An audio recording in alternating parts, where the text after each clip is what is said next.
All right, we're live. The mic's hot. Awesome. We're good to go. All right. Welcome. Exercise is Medicine, episode 3, I guess. Technically 3. We did encounter a lost episode that our friend Austin, he was my neighbor. We discussed with him. We figured we had some questions or some ideas about potentially barriers to why people might not exercise, and hopefully attacking those barriers and encouraging more people to get, a healthier campus and hopefully world. So we figured, why not just ask someone who's having some trouble and facing some barriers and what his opinion is, and the stuff he's encountering personally. And I think Mike, you were pretty much like on track with everything. Yeah, I think a lot of what we had discussed with Austin, I take full ownership for that. We had SD cards, and the SD card wasn't formatted. I thought the card, when you pull it out of the package, is formatted. It's growing pains. Lesson learned, right? Yes, growing pains indeed. Yeah. So we had a very productive conversation with Austin. Austin's someone who I believe is a chemistry student at Thomas Jefferson University. Is that correct? Or he studies chemistry that term, right? Yeah, so he's pretty much a freshman at Thomas Jefferson right now. Okay. He wants to pursue I think he wants to get into neuroscience. Neuroscience. Yeah. Okay. So it's his first term there. He took some classes in community college, but primarily from what I remember during our conversation is he was just struggling a lot with time management, with going to class, because he has to commute all the way to, I forget. East Falls. East Falls, yeah. That's not the one on 11th Street. Yeah. Right. So he had to go all the way there, come back, and he's there for, 5, 6, 7 hours a day. There's no gym there, because I think due to some probably COVID regulations, right? I don't know the specifics, but I do know that he was highlighting that he only has a small block of time in his schedule, and a lot of times he's kind of looking for downtime a little bit. He was talking about that a lot. Yeah. And then I recommend that he read the book Deep Work. Yes. Right? Yes. Deep Work, which is a book that's been written and widely recognized by Dr. Cal Newport out of Georgetown University. He's widely known as a PhD computer science professor who does not have email or does not really engage with email or any social media at all, but he's very productive. So this was a book that I was explaining to Austin that I found to be really helpful for me, particularly when our guest Talbot was co-oping in the lab is when I kind of picked up that book. So what was happening to me a lot of times, and I was relating this to Austin, is that at that particular time, I had a lot of mounting responsibilities, and I really wasn't able to, I felt like I couldn't get them all done, and I kind of felt like something had to change. So the book, the general premise of the book, for those of our listeners that haven't read it, highly recommend it. I don't get any financials from Cal Newport. It's just a book that really helped me out in life, so I'm happy to share it. The idea is you have to just have hours of uninterrupted time built in, non-negotiable time into your life. And during that time, you're basically off the grid. You're not answering emails. You're not answering phone calls. You're just spending 4 hours to have time to be uninterrupted and get your work done. And so that really resonated with me. I was looking for somebody to put to paper for excuses why, like, I don't have to answer email. That sounds good to me. But, of course, I realized that's part of my job, but I found that my productivity and the amount that I was able to get done, even during the pandemic, significantly increased. So we talked about that, some different ways that he can get involved with exercise in his life, whether it's going for a walk during his 2-hour break, and hopefully one day we'll be able to re-record that lost episode with Austin. I know that he might be interested in doing it, but now might not be a good time. But yeah, he's definitely struggling right now. Not doing so hot. So, and I think it's safe to say that he is definitely prioritizing a lot of his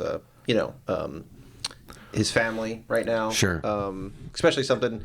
It's not a lot of people. A lot of people exercise is just like, it's more stress. It's something they just got to do. It's work, It's not. I think we're fortunate enough to have exercise as something that's more of a decompressing type thing. Sure.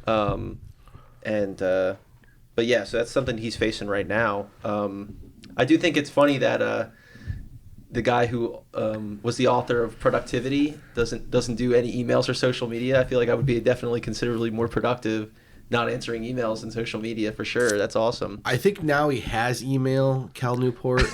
I mean, someone from his institution probably heard, oh, you don't do email, right? Like you have to do email as part of your job. But he definitely doesn't have any social media. Yeah. And he's a computer scientist, which is kind of wild because a lot of computer scientists were responsible for building the code for why we have social media to begin with. So interesting. So he's really interested in that. But basically, he goes into all kinds of work. There's people at Penn that he's surveyed for this.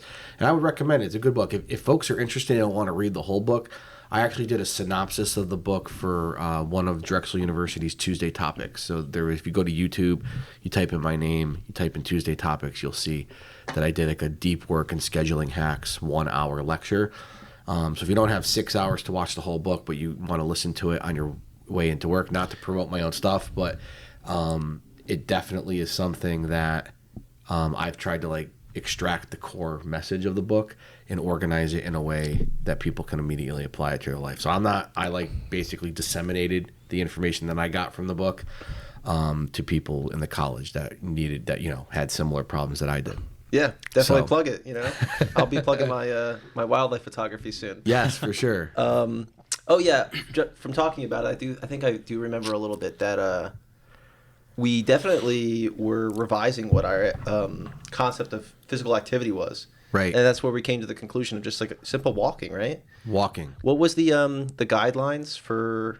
So physical activity, according to the American College of Sports Medicine, Talbot will remember this from taking class with me, it's any bodily movement that produces a substantial increase in energy expenditure above resting measures, right? Yeah. Anything. Exercise is a specific subtype or kind of physical activity that's designed to improve one or more health-related components of physical fitness. So there's intention behind the activity to hit a target outcome.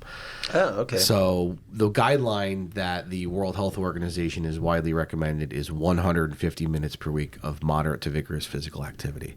So we were talking with Austin at that particular time about, well, maybe you don't need to do 150, right? How about we start by getting you to do 30, right? Or 10 or 20 and building it in throughout your day. So that was kind of the gist of what we talked about, I think, with him. We had a good productive conversation and again, hopefully, he had a good time and we'll be able to have him come back on the podcast and do it again. But I'm really looking forward to talking with Talbot today. Yeah, I feel like we've been looking at him this whole time. Talbot, go ahead and introduce yourself. Yeah, so my name is Talbot Stone. I'm a current senior at Drexel University. I'm a bio major, but I'm doing a double minor in neuroscience and exercise science. So you don't know that, Dr. B? I did not know. I knew exercise science. I didn't know about the double minor. Should have brought Austin here to come talk to you. I didn't know about the double minor. Yeah, so the neuroscience came kind of late. I just decided it last summer, and so I would have been able to graduate this winter term, but now that I have to cram in all those extra courses, I'm graduating in the spring like a normal person. So yeah, but yeah, I guess in terms of my time here at Drexel, I've done 3 co-ops, one with the water treatment company that surrounds Philly called Aqua Pennsylvania. My second one was actually with Dr. Bruneau at the Drexel Clinical Exercise Physiology Lab. So that was honestly what drove me to do the exercise science minor, because I kind of got a little look into that world of things with that co-op, and then I heard that the minor was a thing, and I was like, oh, I think I'm actually going to be interested in that. So started pursuing that probably fourth year. Yeah. And then my third co-op was with Johnson & Johnson. I was doing drug product development out in Malvern, and yeah, so that's kind of my little intro. Did you have any involvement with the vaccine development that J&J was doing? Not really. I got to see some of their processes. I got to see some of their like bioreactors where they were developing the antibodies and stuff. But wow, that's it was really cool to see that stuff. But I wasn't actually working on it. I was kind of working adjacent to the people that were. But sure. Yeah, it was really interesting because they were having to meet so many deadlines for the FDA, and you could really see like just how much effort was being put into it. Yeah. Because like you don't really think about that at all, but you're just like, oh, they're making this vaccine, but like there's a ton of work that goes into it. So it was really cool to see that. There's a lot more than just goes into the fluid that's in the needle. Yeah, exactly. Yeah, it's Right? really interesting. Yeah. So yeah, Talbot, Mike from co-op, and you're also in his class right now too, right? Yep. I'm in his strength and conditioning class right now, and in summer I took exercise testing and prescription with him. And so, yeah, both of those classes, they've been super good. I've been honestly like trying to develop my own training plans based on what I've learned from these classes. So yeah, it's been super helpful for me. And just also like I helped my dad out for one of the assignments for the exercise testing and prescription class was a client project where we had to basically get a client. I chose my dad, and we basically had to do exercise testing, exercise prescription, go through all of the pretty much ACSM guidelines on everything exercise related, and how to actually design a program specific to this person and their goals. So my dad's still doing it. He's still doing the program. Wonderful. Even after, I think he's on probably like a little over 8 weeks now. So Sure. it's been going well for him. Going steady. Yeah, that's great. So, and prior to that, he'd been pretty much completely sedentary. So Wow. it's very good. That's yeah. So what do you think motivated him? I think he's been dealing with prostate cancer for the past couple of years, and so it's been really hard to get him like out of bed to just do stuff because he's super tired all the time. But I think it's been really itching him to just like get outside, do some exercise and stuff. So this was a kind of opportunity for me to be like, hey, I can make you a program. And Yeah. all you have to do is just do it. So it was honestly a really good experience to kind of just do that and design the program for someone that I knew needed it. And yeah, he's been doing it. He says it's easier to just walk around the house and do stuff. So that's honestly that's awesome. Exactly what we were looking for. Yeah. With that. So it's been great. There's probably like a really strong pride component too that his own son developed something handmade for him. Yeah. Yeah, that's probably some extra motivation to like just do it and stick with it. So yeah. Wonderful, Talbot. That means a lot to me. You never shared that with me. Yeah. I would say, wow, congratulations to him and congratulations to you for doing that. If he's interested, there's actually a 2020 paper that I published on physical activity and prostate cancer, believe it or not. Oh, wow. Okay. It's in the Journal of Supportive Care and Cancer. So if folks are interested, we might be able to tag that article in the show notes perhaps for this. Perfect. So folks that are interested in reading it can have that. But that's, what you just described is really at the core mission of why I became a professor. So it's one thing for me to teach you how to do a fitness assessment. It's one thing for me to talk to you about the Fit VP, right? The frequency, the intensity, the time, the type, the volume, and the progression, right? But really, who cares if it's just going to be one experience that you have in a class, and then when the term is over, you get the grade that you want and you move on. So whenever possible, I'm really big on service learning and creating situations where we provide training opportunities for our students, but in learning and providing that training, they can serve members of the community, right? To hopefully enrich people's lives that we care about. Now, obviously, in the context of this class, right, your dad is not necessarily a member of the community, he's a member of your household. Right? But nevertheless, the same result has happened as effect of that, where otherwise he may have had to seek financial resources, join a gym, meet somebody that he's not sure is credentialed to give the program. He trusts you. You're his son. You have validity, reliability, right? We had a role in raising you, and he trusted that you're at a good place where you're getting education and training from somebody that does have those certifications. And so there's a buy-in to it that otherwise maybe he wouldn't have if he just went to a fitness facility. It's free, right? Yeah. And so it was very low barrier to entry for him. Yeah. And I'm so glad to see that he's doing well. That's terrific. Send him my best, please. Yeah, I will, for please sure. do that.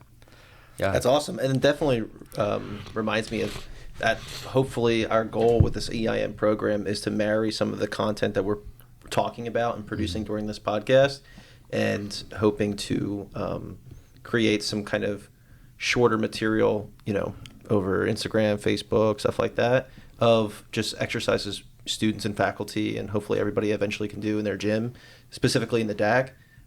Talbot, we're going to be hopefully working on some stuff soon. Yeah, I think, honestly, a big barrier for people exercising is just getting out there and figuring out what they are going to actually do during their workout, because there's so many resources out there from gym bros on Instagram, TikTok, and everything, and they're just telling you, oh, do this, and it's a good workout. But why? I think these videos that Exercises Medicine is trying to create is they're going to be really useful for giving people good structured workouts, but also telling you the reasoning behind why the program is that way. So I think bringing a little bit more of the science into it and telling people the actual science, like I said, behind what you're actually doing is going to be really useful. Yeah, there's a personal anecdote. I actually was using a commercial exercise program for about 10 years. Oh, wow. Yeah, and it took me I threw my back out about 3 times over the course of those 10 years. The two was more recently. And I realized that just because someone who just looks good is selling a program doesn't mean he's has any merit. Right. You know what I mean? Sure. I mean, just it's the same situation as where if you walk into a GNC, guarantee you the guy what he's selling you is not. I remember specifically, what was that thing called? It was those tablets that's supposed to help with a restful sleep or something. Some kind of maybe magnesium. You know what I'm talking about? Maybe for sleep, I think more along the lines of melatonin tablets. Right. That people use. It's the salt. Oh, zinc. It was zinc. Zinc something. Had some zinc in it. But anyways, point being was that the reasoning was that it could help with anabolism and engage in a more restful sleep. And then if you look up on any scientific journal what this thing is, I'll try to look it up during the podcast, but if you look it up, that it doesn't have any effectiveness. And right. But some big guy who's not taking it, he's at GNC, he's hey, here, take this. It's the same way, you know what I mean? You think someone who's probably just doing more tried and true methods of just consistency and effort and stuff like that. And we're hoping that because we don't have any financial bias, and we also are backed by faculty who actually care about what they're preaching, you know what I mean? Sure. And are also not you're a doctor of exercise science, right? Yeah. You're not just some gym bro, right? So I hope not. I hope not. No, you bring up a really good point, Nick, and I love the GNC example because people in my circles always laugh at me for bringing this up, but it's important nevertheless. So for those folks that are listening that may take supplements, it's important for you to realize that those supplements are not required to be FDA approved. So in 1994, this is my favorite act, Bill Clinton was president at the time, and he wrote into law something that was known as the Dietary Health Supplementation and Education Act, DSHEA. And the general outcome of DSHEA was that because the Food and Drug Administration was sort of being overwhelmed with a sudden influx of medications to treat a lot of chronic diseases, acute illnesses, etc., is that there was too many supplements that were really hitting the market, and there was not enough resources to go through the FDA approval process for all these supplementations. So the law changed to shift the burden of proof from the producer of that supplement to the consumer who was buying that to do their due diligence and make sure that they read through the ingredients and they asked questions before they bought it. The problem is that in places like GNC, I don't have any problem with GNC or any supplement company, right? If supplements are not all a bad thing. But the problem is if you have people that are working in these businesses or these organizations whose intentions are not in the best interest of the consumer, they're in the best interest of the sale to hit a commission or a quota that they are asked to hit.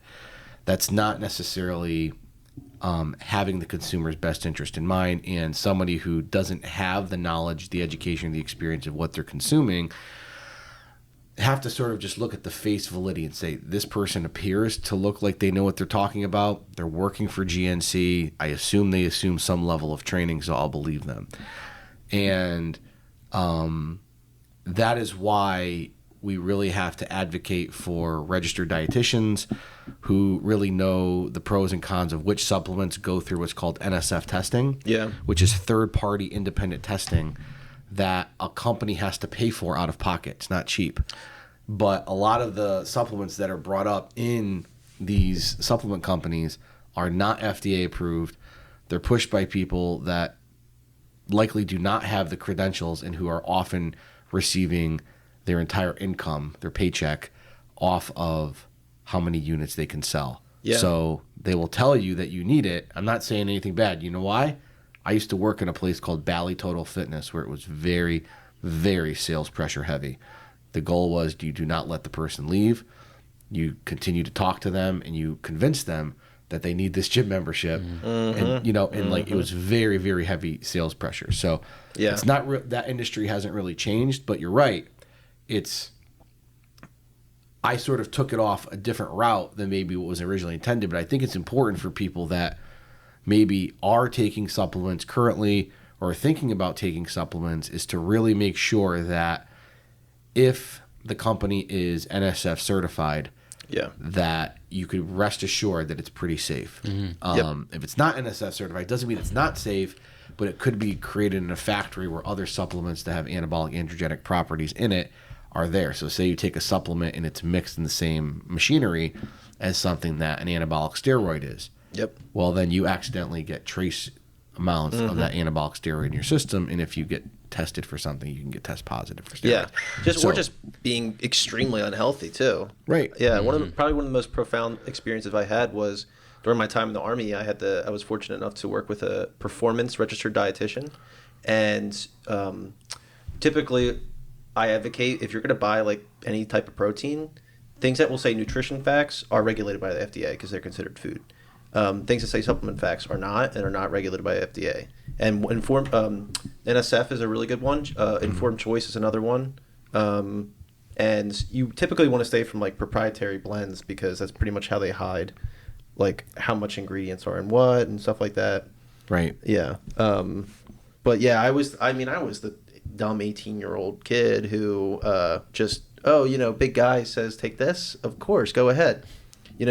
And I tried to find like an easy way out of physical fitness, try to get bigger, try to get stronger, faster, whatever, look better, when really I was just kind of ignoring like the things that would actually work. So I think like and I remember I had a meeting with Rob yesterday. I was talking to some Rob Lee. Yeah, I was a guest speaker as a senior for some health science students. And probably one of the most important things that really can be applied to anything, whether any of your goals in life or whatever, is, typically it's the most difficult thing is usually the one that will work, but it requires consistent effort. And if you apply that, it will work.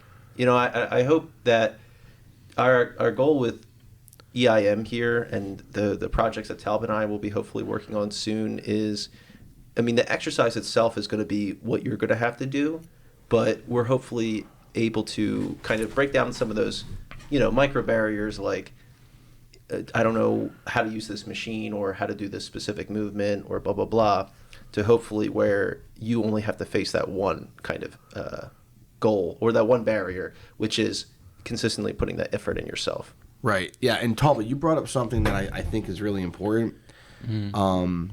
surrounding like the gym bros and all that kind of stuff. Right. And people know what they're supposed to be doing, right? Like the education's out there. The information's been out there. You don't have to, you just go look at anything, any blog. Back in the day, I mean, I don't know how popular it still is, but they used to have like bodybuilding.com and you can get like all these workout plans, right? Like Dwayne "The Rock" Johnson has had, when I was a kid, I met him like 2 or 3 times because... Really? I did, yeah.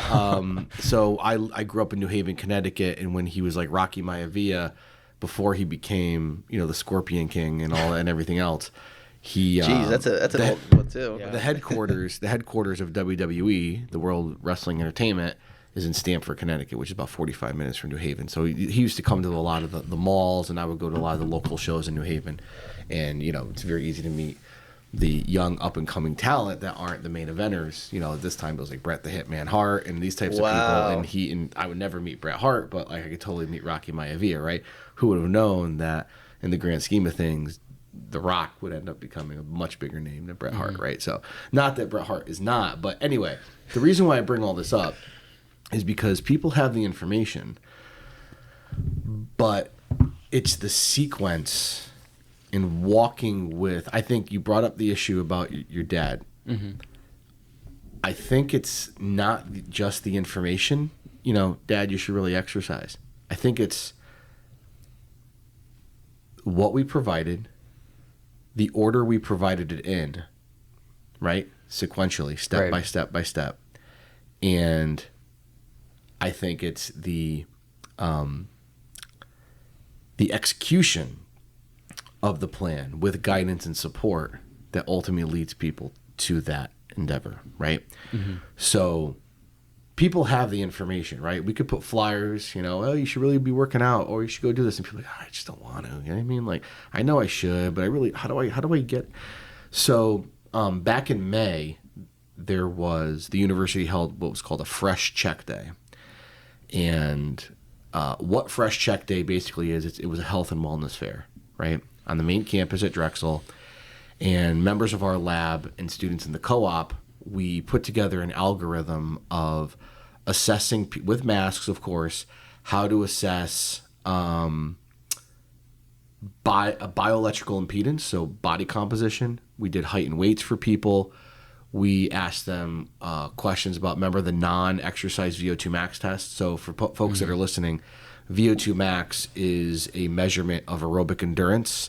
And there are some formulas that people can fill out. So you just ask people like 3 questions. And we input those numbers into an algorithm, and it spits out a VO2 max value. That's important because if we know the VO2 max value, we know their body weight, we know how many calories they expend, how many calories they burn per day. And if the goal, for example, is weight loss, knowing all of those variables, we can figure out what that person's goal weight should be. So the delta between what they weigh today and accounting for all those other factors, what their weight should be according to health norms. Now, that doesn't mean that you can't be heavier and be healthy. That does not what that means. But generally speaking, what the goal weight would be according to their age, their sex, their race, their ethnicity, and so forth. So the intent behind the program is really to give people the information, but then just providing them with the information is just an assessment, right? You go to your doctor, get a physical, but that doesn't mean you're going to change. So we had people from the DAC who were also at the Fresh Check Day. So people would say like, oh, like I want to lose weight and my goal weight is 15 pounds. Okay, well, how many calories do I burn per day? We would figure that out. How many calories shall I burn per week to lose the weight? 20, right? 30. Calorie reduction, right? It depends. Whatever the goal was, right? 250 to 500 calorie reduction was the plan.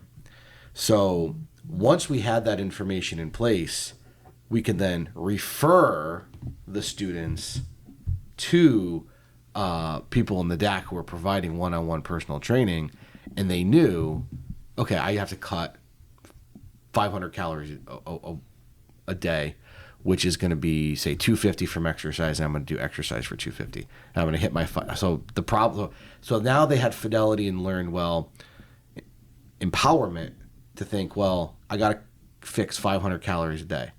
They didn't know that before, right? And I got to do it I have two different ways to do it. I can either eat less or I can exercise more, right? And these people are going to help me exercise to handle that part of the equation. So I think that one of the areas that exercise physiologists and exercise science experts kind of fail at a little bit is they create information, but they don't actually think about what it's actually going to take to implement this in the real world. And so sometimes, yeah, you have to put a paywall behind things, right? Like a personal trainer, that's how they make their money. Yeah. But to get the person in the door and even want to, I think they have to see that there's a light and that there's a path that they believe is going to reach those goals. And I think that's something that people who are on Instagram, TikTok, all these things, they're just kind of like posting information, but the person's just like, yeah, I don't know how to do that. Or I've never done, or I tried doing one push-up and I fell to the ground and I don't know how to do it. So I don't know. I think that you brought up a really good point, Talbot, because we really need to think about not only what is the information, but what is the steps and the sequence that we're going to walk that journey with those people through their health and fitness goals. Yeah, and what I definitely want to add is you didn't just tell your dad what to do and then just leave, and then he's still continuing that program after 8 weeks, right? And that's hopefully what I hope to contribute as part of EIM is not to just, as soon as we stop producing content, our people will stop working out. We will produce content that they can use, hopefully indefinitely. You know what I mean? Right. And provide them with an education to use to figure out exactly what to do, how to do it, and everything. Yeah, I think another thing that is also really important is making sure that people actually enjoy exercising in the way that they are. So I think also providing kind of like a bunch of varying options depending on what people might like. So like for me, I do rock climbing. That's my sport of choice. And when I do that, when I'm climbing, I'm not really thinking of it as exercise at all. I'm thinking of it as just like having fun. I'm just climbing to climb, just to decompress and everything. So I think that's another big thing for people who don't exercise as much. They don't see it as very fun. Yeah. So I think putting out resources that show the different opportunities for people to get physical activity in their day, it doesn't have to be just like lifting weights or running and stuff like that. There's so many different options that even like a bunch of different clubs in Drexel, I know there's like the Star Wars club. They fight lightsabers out in the field. Like, and that's, you might not think of it that way, but that is to a degree physical activity. You're training towards a specificity. Yeah. And I think that's really important part of programming, where even if you aren't rock climbing every day, you know that the work you're putting in will make you a better rock climber. Right. Yeah. I think that's really important. Or Jiu Jitsu. Yeah. Right? I remember we were talking about during our first session, me, you, and Steve, that we really like to just like struggle with our workouts. Like we feel like we're struggling to breathe. Yeah. But I think not everyone likes that. But like what you were saying, like relating that to something you want to be able to do in your daily lifestyle. Yeah. For sure. Like I was just telling you, Mike and Talbot, that this quarter's been rough with commuting and everything, and walking up those stairs at a Subway 31st Street station, that's rough if you're doing a lot of weightlifting.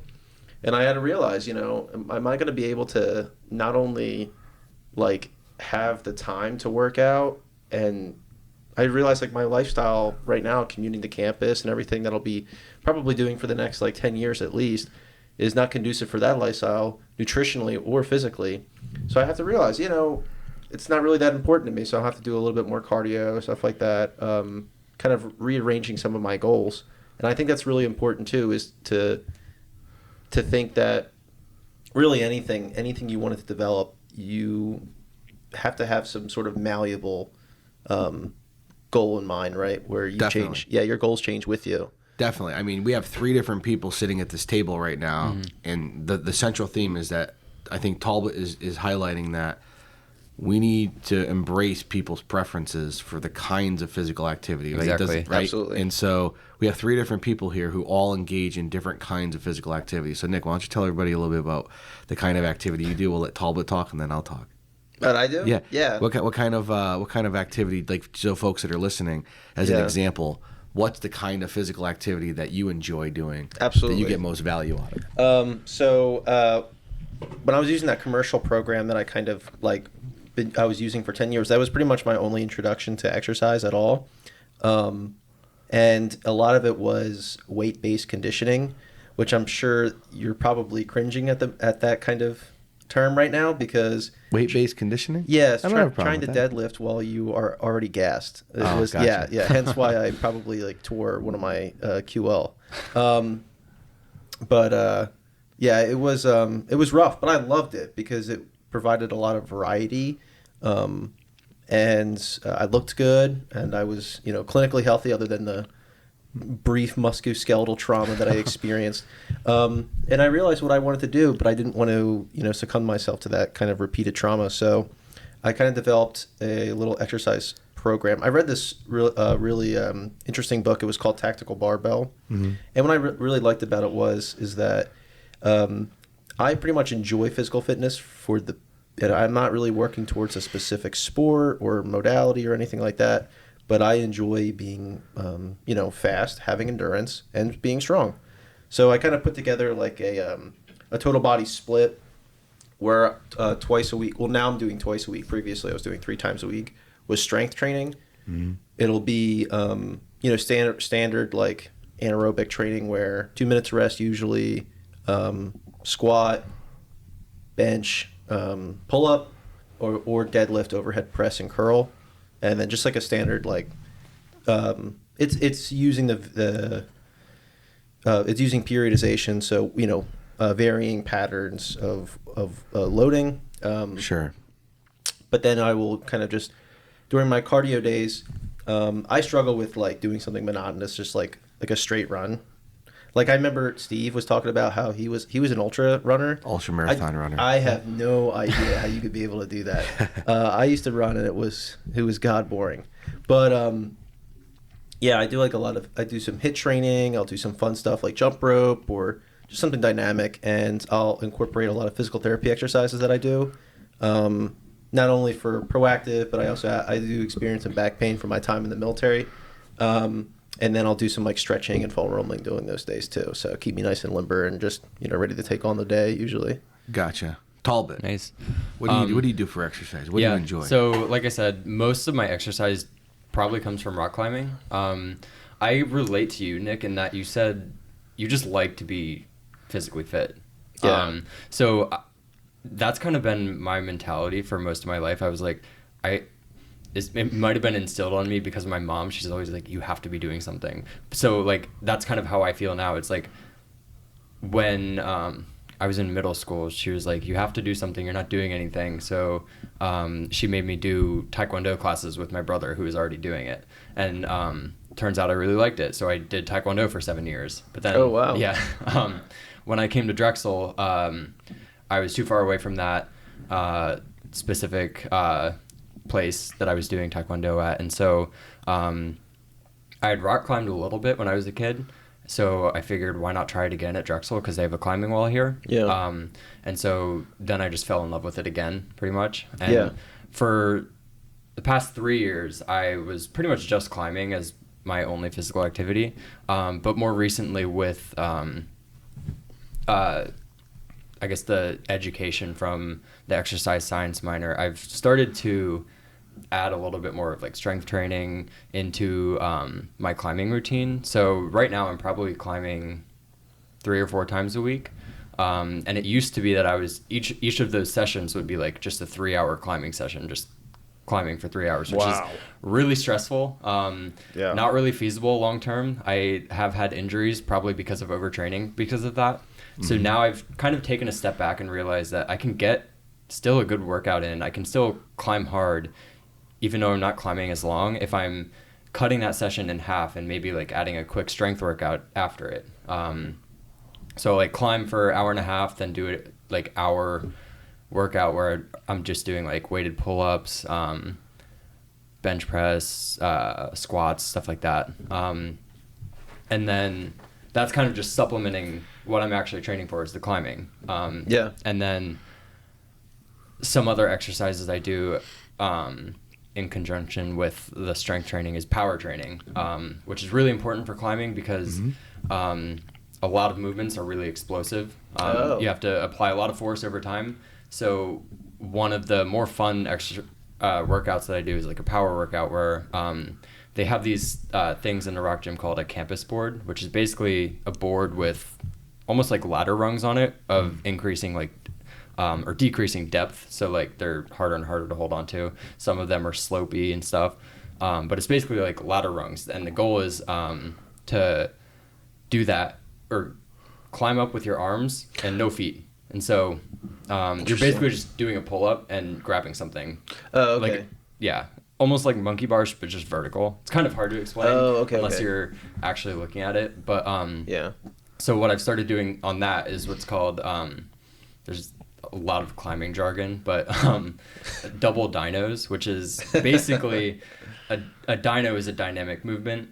And on the campus board, I'm basically going with both my hands on the same rung and doing a really quick pull-up and jumping with my hands to the next rung. Like a plyometric almost. Yeah. Gotcha. Yeah. So I'm doing those for power training and everything. And it's honestly been really, really nice to just switch things up a bit from just climbing to adding like other workouts in. So I don't know. I think that's pretty much what I'm doing now in terms of physical activity. Wow. So Super interesting. What about you, Mike? Well, it's evolved. I said a little bit on the first podcast. I played football in college. I did powerlifting for the longest time, and I after I finished football, I did powerlifting, and I kind of was just for a while in grad school just took a lull. I really wasn't that active at all. I tried cycling, just for exercise to like change it up. I didn't need the same amount of mass that I had when I was, playing defensive tackle and linebacker. Yeah. So I've always liked fighting. I always have. I've always been really, I've loved boxing. I've loved wrestling. I've loved mixed martial arts training. And then, so I just kind of thought like one day, I used to walk by Balance Studios in Frankfurt Avenue in Fishtown. I just said like, I wonder like how these people do it. Like, how do they actually like take somebody to the ground, control them, and ensure that they can't get up, right? and so I sat there. I was really intrigued by it, and at the time, like I was always this is not new knowledge, but I've always been a fan of Khabib Nurmagomedov, who's like largely considered one of the greatest mixed martial artists of all time. 29-0, never bled, perfect unblemished record, never tested positive for steroids. Just an all-around good person and good human being. Yeah. And so at the time, Conor McGregor just fought Khabib on a card, and one day I walked by the studio. My friend, who's now one of my very good friends, Steve Piragallo, who runs the Balance Studios for Phil and Rick Miglarice in Fishtown, he's like, hey, why don't you come in and take a class? And I came in, took a class, realized just how deconditioned I was, and I was like, wow, like I really, that was a lot harder than I ever expected. Way more cardiovascularly taxing than I ever thought it would be. So I said, all right, well, I'm going to do this because like I like it. I like the idea of grappling, but like I'm way out of shape here. So I said, all right, I'm going to just go to the basics class, which is like Mondays at 6, Wednesdays at 6, Thursdays at 6, and that's it, right? Yeah. And I did that for 12 weeks and just said, okay, 3 days a week, we're just going to build that into my schedule.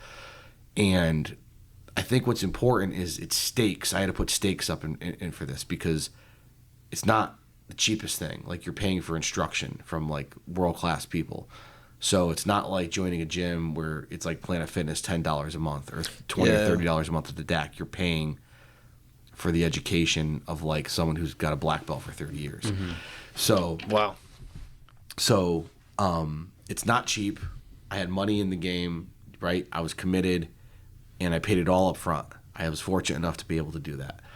So that was the thing where, like, every day I didn't go, I was losing money, right? Right. So I looked at it like that, and I really enjoyed it when I was there. So I started taking classes, and then about when I started losing weight, went for a physical about 2 months after training, and I had lost some weight, and I really like started gaining some confidence, and like I started, Dr. Steven Salmonier, who works here in health sciences, he'll talk a lot about how schemas, and like I identified as a fighter, right? Like I don't fight, I don't go into a cage and fight people, but like when I train on the mats, I take it as seriously, just how I would imagine you identify as a climber, right?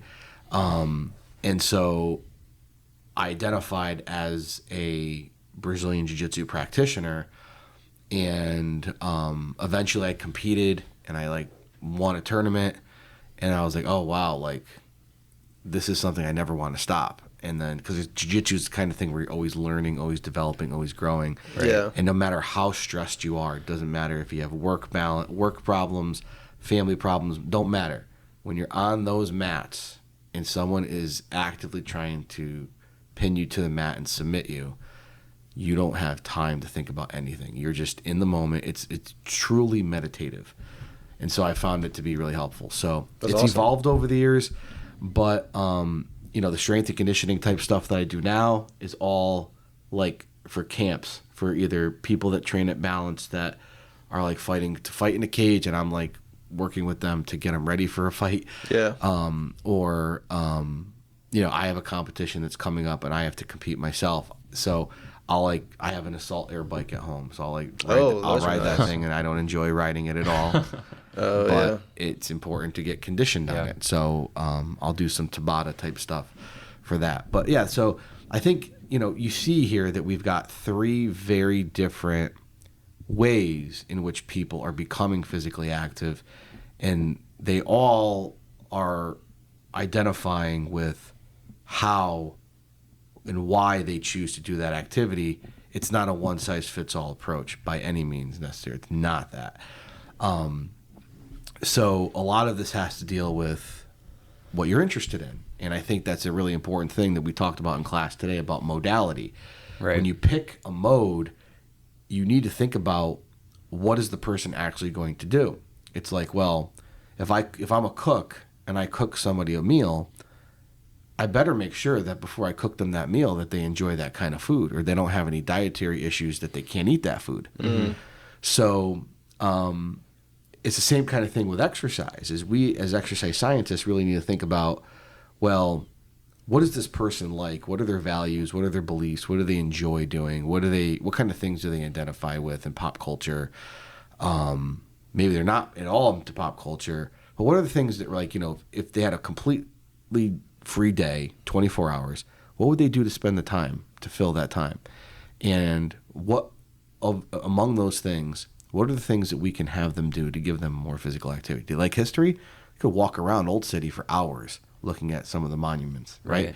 So there's ways of doing it. You have to find their thing and meet them where they're at. That's what I think. Yeah, definitely. Especially, so kind of relating to that for rock climbing, a big part of it for me is also just getting outside. I love getting outside, and so there's boulders outside. So gotta climb them. Yeah, literally. So most weekends when it's nice out, we will just bring crash pads out into the woods, go to the boulders and climb them. So it's like hiking, just getting the beautiful nature scenery in, and then also climbing. So it's, I think, just exercise can be like a marriage of like what you, almost like any interest that you have, and some kind of activity. Yeah, I feel like it's a goal to be, it's like the medium of how you excel at something, right? So, by being physically fit, you are good at jiu-jitsu, or you're good at rock climbing. Yeah. For sure. And there's something I wanted to talk about. So I remember, this is mid-November.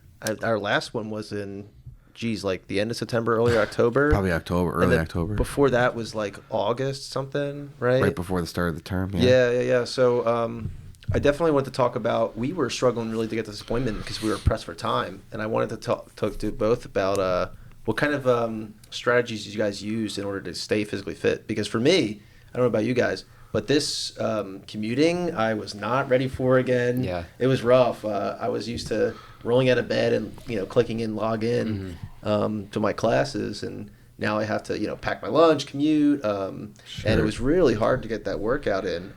I still did, but I wanted to hear from you guys what you guys did.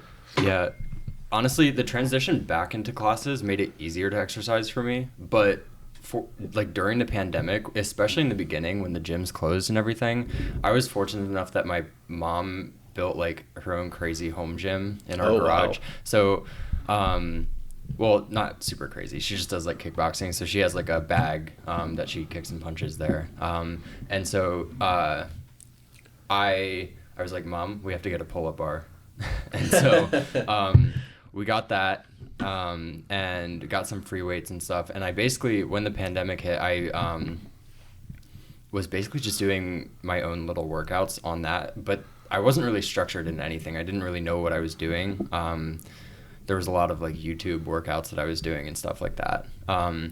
But the biggest hit was to my climbing. I couldn't go to the gym because the gym was closed. And I couldn't go outside because everyone was going outside, and it was the height of the pandemic. No one really knew what was going on. So I kind of just was staying at home, working out on my own. And that was honestly a big hit because there was a real lack of motivation because I couldn't do what I enjoyed doing. So I kind of just had to make it work during that time. And once the gyms opened back up and everything, that made things a lot easier. Yeah. But it was still pretty hard to just get back into things because I'm do I trust that the people here are gonna be wearing their mask and everything? So it was just a whole ecosystem change of is this the right place? Should I be doing this right now? Because there's so much other stuff going on in the world. I don't know. Yeah. So, well, aside from the, I want to kind of talk about too, you were doing something that wasn't really motivating, right? Yeah. But you still did it regardless. So what did you do to push yourself to keep doing that? I just told myself I had to, because I was I don't know how long we're going to be in this quarantine for, so I might as well just find something that works for me. I also got a pair of parallettes. They're little bars that are raised off the ground, and started playing around with some calisthenic movements. And one thing that I really this probably kept me motivated the most was I was I'm going to learn how to do a handstand. Okay. So sure. There was a lot of different things. I was kind of just bouncing back and forth between a lot of different just goals for physical activity, but the handstand was a big one.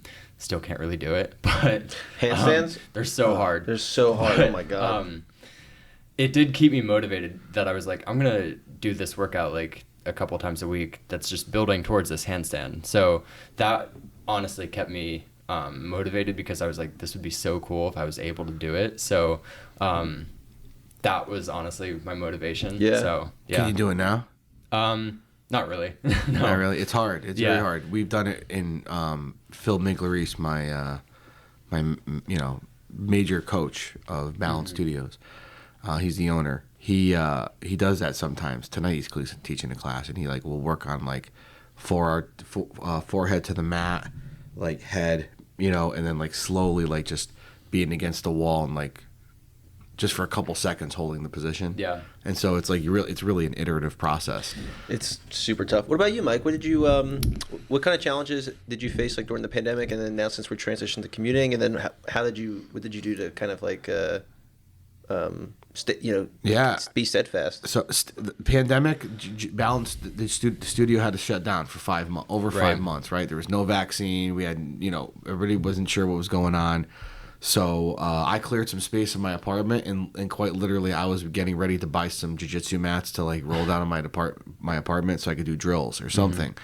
I was gonna buy. They have these big dolls that you can train with. Wow. Just so I can keep it going. Yeah, I was wondering how that works with one person. It's really hard. So, but then I bought the assault bike. So I was all right, well, if I can't do that, then I'm gonna try and do like just work on my flexibility from now, and then I'm gonna jump on this assault bike and get my strength and conditioning. So that way, when it is safe for us to go back, we'll make sure that we're at least not a year out of shape and haven't done anything, right? Because the first month I probably sat on the couch just like everybody else. I mean, not that everybody, I don't want to speak for everybody else, but I was watching Tiger King. I was doing all that stuff too, right?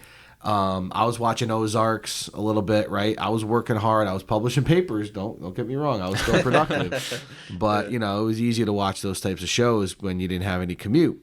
Right. When it came to coming back, I came back to campus in April, right after I got vaccinated most recently.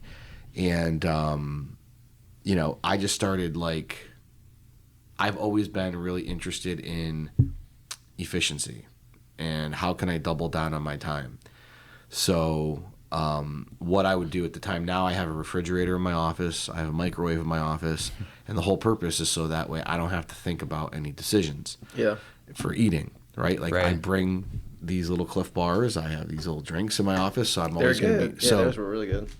I can make peanut butter and jelly sandwiches in my office, so I'm eating throughout the day, right? Yeah. I have oatmeal in my office, so what I realized is that it's a very drastic change, so I need to essentially pretend that this is like daylight savings time.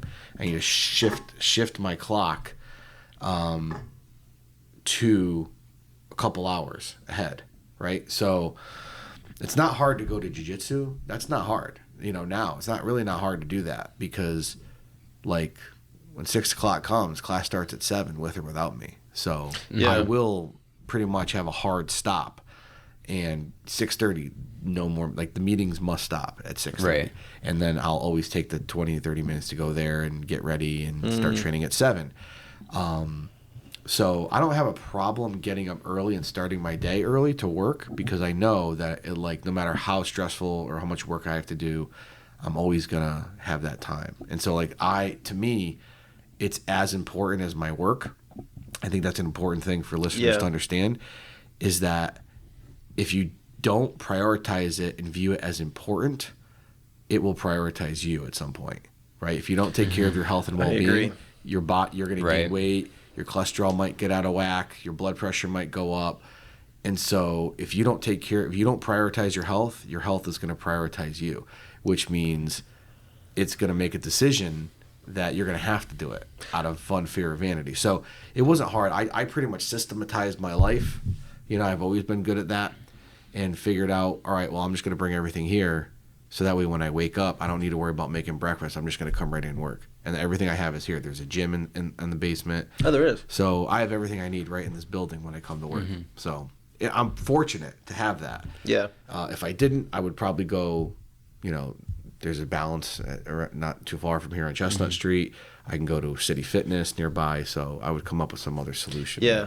Well, then Michael and I were saying during the first podcast was that physical fitness, you don't need a gym. You don't need, you know what I mean? It's such a dynamic thing where it's going for a walk or just doing push-ups exactly where you are. Yeah. Before my mom and I had that equipment in the gym, it was a lot of just body weight exercises on the ground, just doing push-ups and sit-ups and stuff like that, just to stay active, honestly. There are a lot of false barriers out there because I feel like people think what physical fitness is confined to when it's reality such a more dynamic thing. You can do so much with just the ground and your body. Yeah, it's kind of crazy. Yeah, exactly. I really like what you were saying, Mike, about it's definitely people are not going to do it if they don't value it, if it's not a priority. Right. And eventually it will become a priority at some point, whether it be, what I mean, they hit a wall for their vanity or health or something, right? Totally. And the goal is to, even if you're not there at that wall, hopefully you can kind of put in the work now so you'll never hit it, and we'll make it more of a easier goal to attain by hopefully through consuming of these kind of types of media that we're kind of putting out. So yeah, very good. Well, we're getting close to time, so Talbot, as a guest, what do you tell people who maybe are listening to this and they know they should exercise, but they can't quite take the next leap. As somebody who's effectively implemented it in your own life, someone who's implemented and helped yourself implement it into someone that you care about's life, what would you tell people? I would say, honestly, the biggest thing is if you're stuck trying to find something that you can do, just look into your interests and see if there's anything that you can do to incorporate exercise into that. Like, the biggest thing, I think, for me at least, is making sure that I'm having fun while I'm exercising. So I think if you can find a way to incorporate fun into getting a workout in, it doesn't even have to be like a full workout or just like physical activity in general. If you can have fun during doing that, I think that's extremely valuable, because then you know you're going to stick with it because you're having a good time. And I think that's what a lot of people who do exercise or have integrated exercise effectively into their lives, they do it because they like doing it and they have fun doing whatever form of exercise they're doing. So I think that's honestly the biggest thing. It's just having fun with it. So yeah. Very good. Nick? Yeah, I really like what Talbot said. It kind of stole my. Yeah, I think that's something to take away. If stay tuned. Hopefully, that's what I have to say. We're going to be hopefully putting out some really cool material out there. Maybe you don't know what to do or how to do it, or right. You know what I mean? We were talking about it before this podcast where someone who wants to get physically fit might just like run 5 miles and just get shin splints immediately. But like, right. you know, you gotta progressively overload. You know, you can't like do something all out, and that's not how you basically become physically fit by doing one thing. It's a very slow, methodic process. So I'd say trust the process. That's what I would have to say. Trust the process, and one of my favorite words, be self-aware. I mean, you know, you kind of like know if you're out of shape, right? You kind of like know that you're in shape. You don't necessarily need to be reminded that you're out of shape by others. So I think being supportive to your friends who maybe want to be physically active, you don't want to sit there and be like, man, you got overweight. Man, you're over. You don't want to be like that, right? You want to be the person who says, like, they know, right? Trust me, as someone who's struggled with weight most of my life, you know when you've put on a couple pounds. You don't need to be reminded of it, right? That's a deterrent for them. So I think what I've always tried to do is like be self-aware and know when to ask for help. It's not easy to ask for help all the time because a lot of that goes into our upbringing, right? Like when I grew up, like I was always taught like, you're gonna figure it out. Put your head down, you're gonna work, and you're gonna figure it out.